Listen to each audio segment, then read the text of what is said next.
If you feel like everything costs more than your paycheck can handle, it's not just in your head. The affordability crisis in America didn't happen overnight. It didn't happen because people are lazy, irresponsible, or unambitious. It happened because the economic system has shifted and most people never noticed until it was too late. Today, millions of Americans work full-time jobs, earn what used to be considered a good wage, and still feel like they're barely getting by. That's not coincidence. That's structural. To understand how Americans got stuck in the affordability crisis, we need to look at how costs, wages, policy, markets, and social expectations have evolved and how all of them now work together to squeeze households from every direction. Let's start with a simple reality. The cost of living in the United States has been rising faster than wages for most households.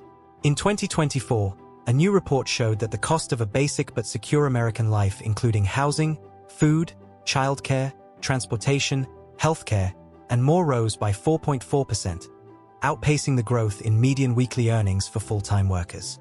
That means even when people got raises, their real purchasing power actually fell. This isn't just about inflation headlines.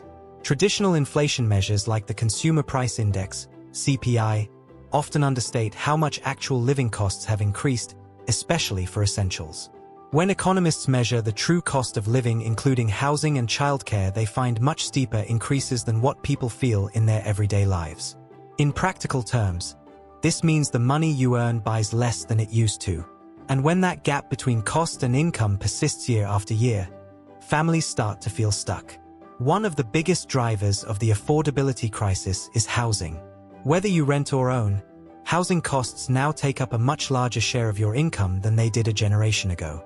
Recent data shows that nearly half of renters aged 35 to 44, a prime working age, are cost-burdened, spending 30% or more of their income on rent and utilities.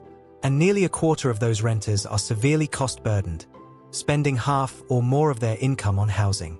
For homeowners, the situation in some parts of the country is even more extreme.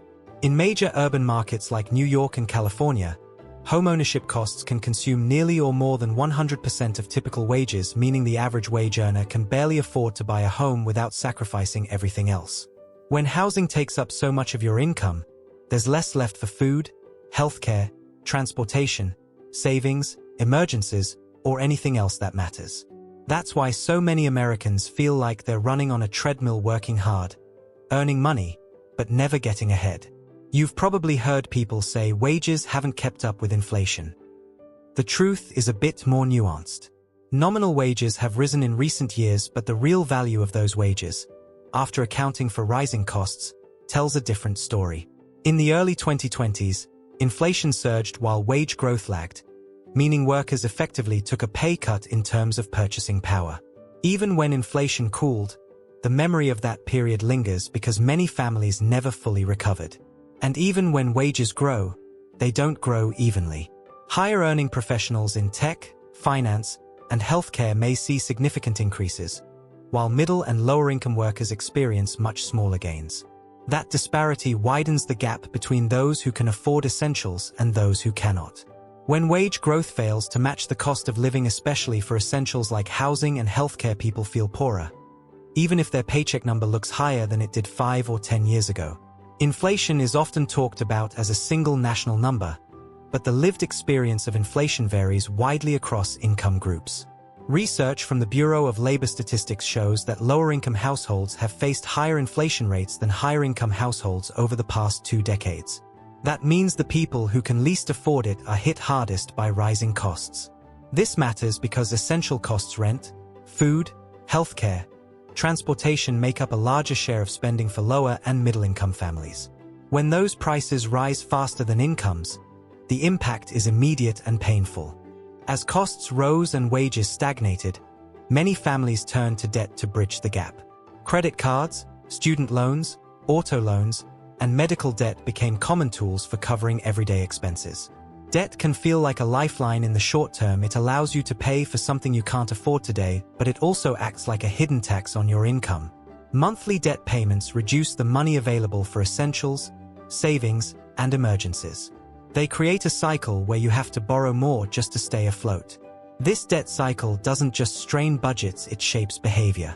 When a large share of your paycheck is already spoken for, you feel trapped. You're working not to build wealth, but to service obligations.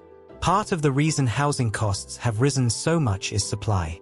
In many cities, restrictive zoning laws, slow permitting processes, and limited new construction have constrained the supply of affordable housing. When supply is limited and demand is high, prices rise. That's basic economics, but the consequences are human. The lack of affordable housing supply didn't happen by accident. It's the result of decades of policy choices that prioritize stability over growth, exclusivity over inclusivity. Healthcare is another essential cost that has risen faster than income for many families. Even with insurance, premiums, deductibles, and out-of-pocket expenses have grown significantly over the years. For families with chronic conditions, frequent medical needs, or no employer-sponsored insurance, healthcare costs can consume a large share of income. That means less money for housing, food, childcare, or savings, and more stress. Healthcare costs don't just strain budgets, they force difficult choices. People delay care, skip medications, or go without preventive treatment because they can't afford it. For families with young children, childcare is often one of the largest monthly expenses. In many parts of the country, full-time childcare costs as much as a mortgage payment used to cost. That forces parents, especially mothers, to make difficult choices about work, family, and financial stability. When childcare costs take up a large share of income, families have less flexibility. They may delay saving for retirement, delay buying a home, or cut back on other essentials just to cover care for their children. Living in an affordability crisis isn't just a financial experience, it's psychological. Constantly juggling bills, worrying about rent, delaying plans, and feeling like you're one unexpected expense away from disaster takes a toll. Financial stress affects mental health, relationships, productivity at work, and overall well-being. When the system sets up conditions where people feel insecure no matter how hard they work, the result is not just economic strain, it's emotional strain. The system also operates psychologically through social norms and expectations. Society tells you that success looks like a big house, a nice car, vacations, and a certain lifestyle. But when the cost of achieving that lifestyle rises faster than income, people feel inadequate even when they're doing okay by objective standards. This lifestyle pressure pushes people to spend more as their income rises, creating a cycle of consumption that erodes savings and increases stress. It's not just that people are spending, it's that they're spending to feel successful in a system that constantly redefines success. Part of the reason this crisis persists is that the economic system rewards capital ownership of assets more than labor. Returns on investments, property values, and capital gains have grown faster than wages for most workers. That means people who own assets get wealthier, while those who rely on wages struggle to keep up. This dynamic concentrates wealth at the top and leaves wage earners with a smaller share of economic growth. When most of the gains go to the few, the many feel left behind even if the economy as a whole is growing. Most people don't need more money advice. They need to understand their habits. If you want that kind of truth, subscribe.